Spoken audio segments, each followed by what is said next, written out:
Hello and welcome back to the Weekly Shot. I am RMZ. Let's get into this week's GLP-1 news.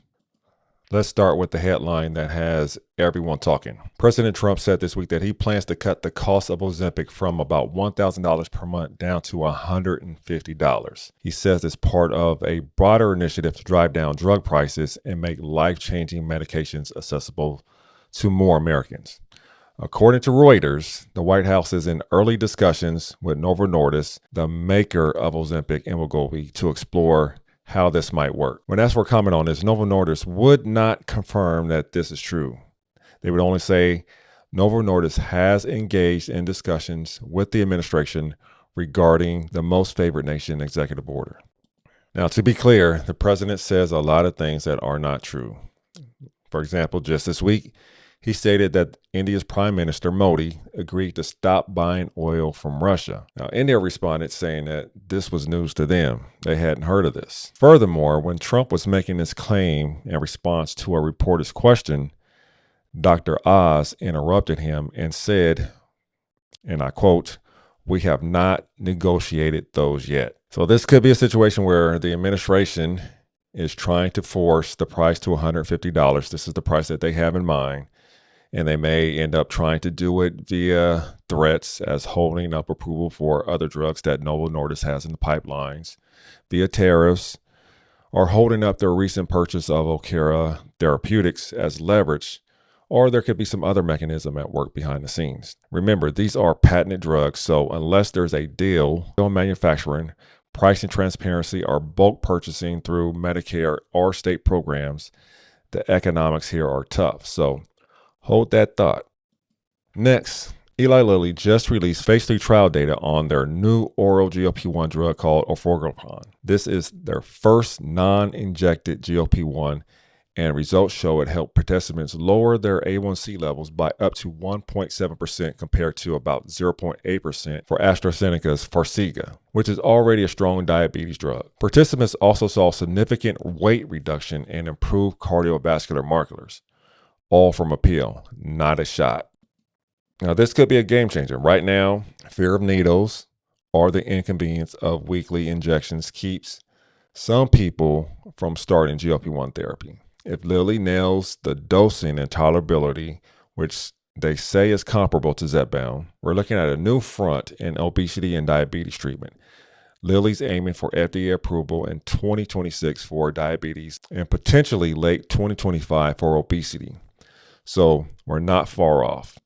Now, this one's really interesting. Indiana University just announced a 5-year workplace study with Eli Lilly and local employers to look at how GLP-1 medications affect employee health and productivity. They'll be tracking things like absenteeism, energy levels, focus, mental health, and healthcare costs across workers using GLP-1s such as Zepbound and Mounjaro. I love this move. It's not just about weight or blood sugar. It's about real-world performance. If people on GLP-1s are showing up more, feeling better, and missing fewer days of work, that could drive employer-sponsored coverage in a big way. Because right now, many insurance plans still don't cover these medications. But if businesses see a measurable ROI from healthier, more productive employees, that's a massive shift. Now to the weight loss company that everyone loves to hate. WeightWatchers, or WW, is doing some serious self-rebranding. They're moving away from their traditional points system and focusing on telehealth, prescription access, and women's health program, basically turning into a modern weight management clinic instead of a diet club. Axios reported that they're rolling out a new platform combining virtual coaching, GLP-1 prescriptions, and hormonal health support, especially for women dealing with menopause-related weight changes. Regardless of how you feel about Weight Watchers, this is smart. They're finally realizing that behavior change alone isn't enough for many people dealing with metabolic conditions. By combining community accountability and medical treatment, they're staying relevant in the age of GLP-1s. And honestly, this can make them more effective than they've ever been. We'll wait and see.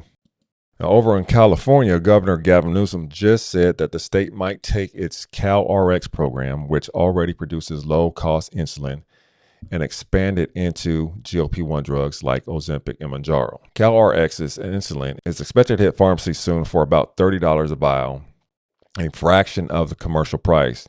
And if they can do the same with GLP-1, it could break Big Pharma's monopoly on access. Think about that, a state-branded GLP-1. This could set off a domino effect.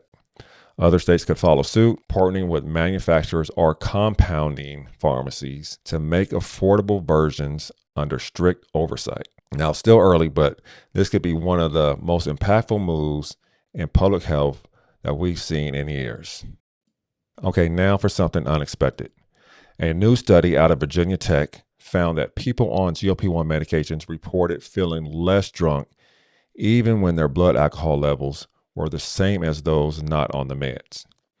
Researchers believe this has to do with GLP-1's effect on the rewards and craving circuits in the brain, basically dulling the euphoric buzz, pun intended.